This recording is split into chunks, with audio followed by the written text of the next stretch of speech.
Kalau saya namanya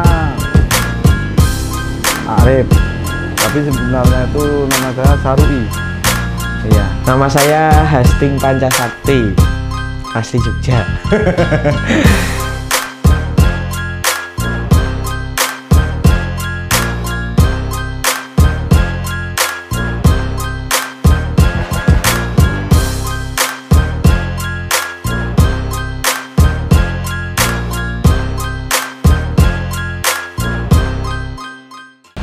Merantau dari Madura, saya 92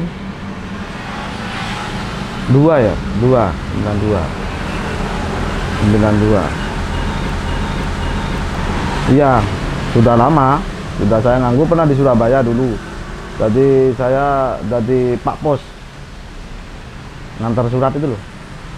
Tapi karena dulu gaji waktu itu 600 apa ya per bulan, 600.000.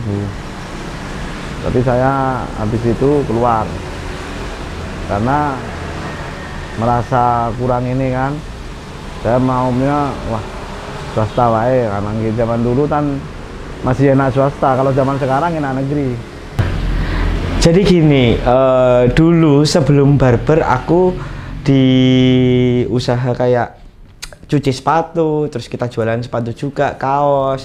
Tapi karena pandemi semua semuanya juga ngalami, jadi kayak menurun gitu. Karena kan orang sekarang lebih prefer untuk beli makan ya daripada untuk baju gitu ya. Jadi terus tak rubah konsepnya, terus kepikiran kenapa nggak jual jasa aja ya di masa pandemi gini kan. Yang logis kalau kita jual jasa kan kita nggak rugi, dalam artian kalau kita beli jual makanan atau baju, nanti kalau nggak laku kan takutnya nggak mubazir atau kebuang gitu loh, atau nanti kotor bajunya gitu. Jadi aku mikirnya buat barber karena ya lihat banyak barbershop dan teman-teman juga banyak yang nyaranin buka barbershop aja gitu sih. Wah, kalau cita-cita itu sebenarnya saya pengennya dagang, memang dagang sih sebenarnya, buka kelontongan itu loh. Saya itu cita-cita saya sampai sekarang itu masih punya prinsip seperti itu, tapi masih belum ini modalnya itu loh, Bos.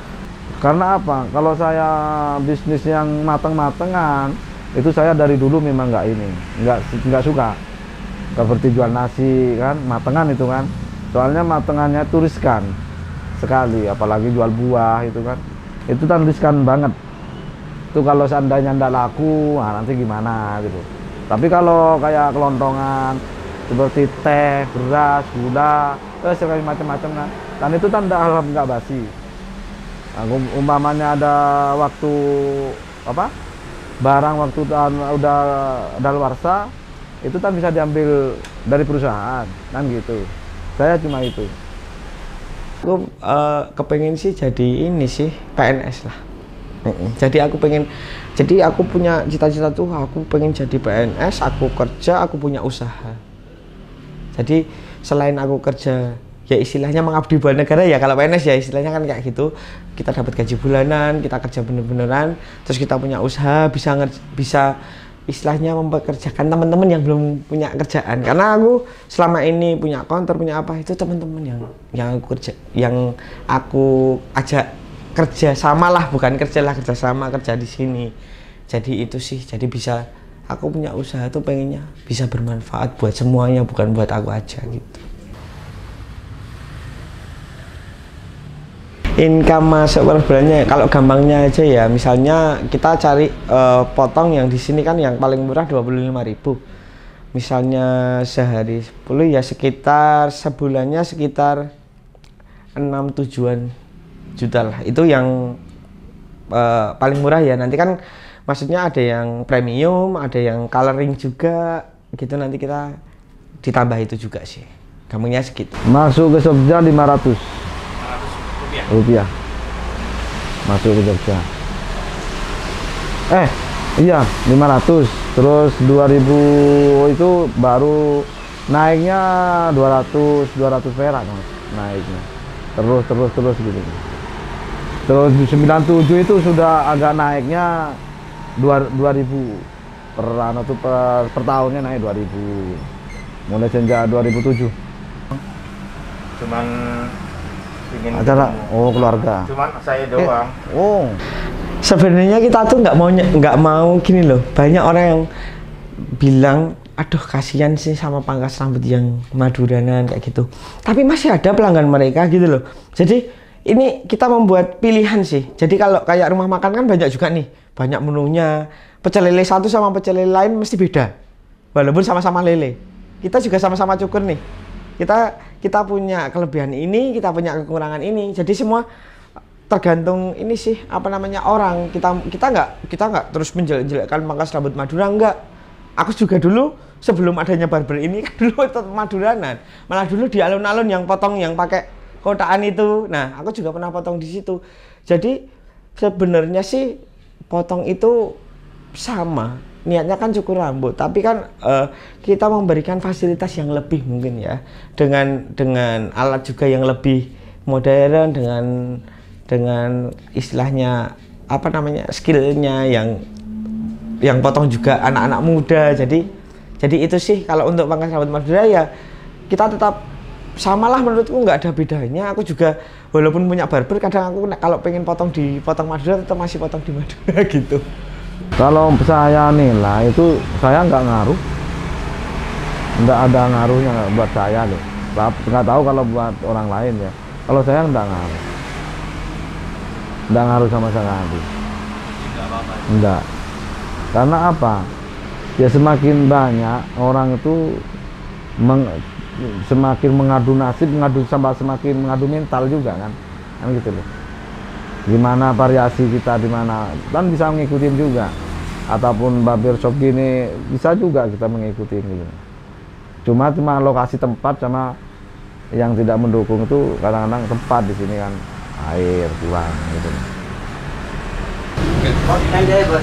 Hah? Pendek baik. Pendek di bros apa? 1 cm? Enggak manut bos. Hah? Di bulat itu, bikin bulat. Di bros saya.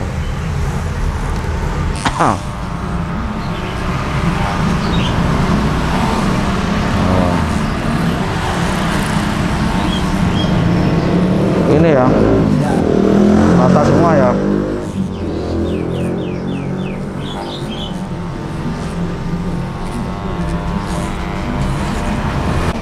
Oh, udah. Hah? Tahun depan. Bulan Agustus. Wah ya enak bos. Apa? Enak. Masih ada pensiunan, alhamdulillah. Iya kan? Oh, langka loh, termasuk keajaiban tuh pangeran sampean itu. Ayo, wong sing sekolah nanti gini-gini aja belum tentu bisa masuk ya. Per hari pandemi target kita sih minimal 10 ya, karena kita 2 kursi jadi satu orang tukang cukur itu 5, karena kan satu orang itu membutuhkan waktu sekitar minimal 30 menit kalau di sini untuk potongnya gitu. Wah, kalau sama masalah pandemi ini ya memang bukan saya sendiri ya, ini kan semua itu praktis tuh. Turunnya praktis, apalagi udah mulai hampir 1 minggu ini saya sempat dapat 6 orang. Percaya enggak sampean? Padahal belum pernah itu. Paling sedikit tuh 30, 40, 50 bisa ke atas bisa. Baru mulai ada pandemi, tapi waktu awal pandemi itu malah bagus. Masih apa?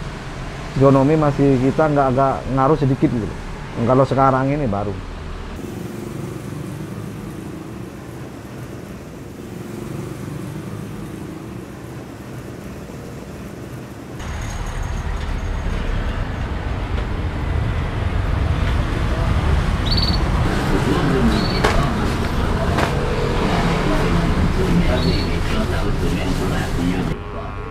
Ya memang disekat cuma jalurnya cuma semobil gitu. Kalau saya narger tuh malah apa itu turun nih, nggak bisa ya, nggak tahu itu saya sendiri Kadang-kadang kalau orang itu target bisa tercapai ya. Kalau saya nggak bisa ya. Nggak tahu. Kalau saya tuh nggak pernah target, yang penting kerja. Yang penting kerja. Pernah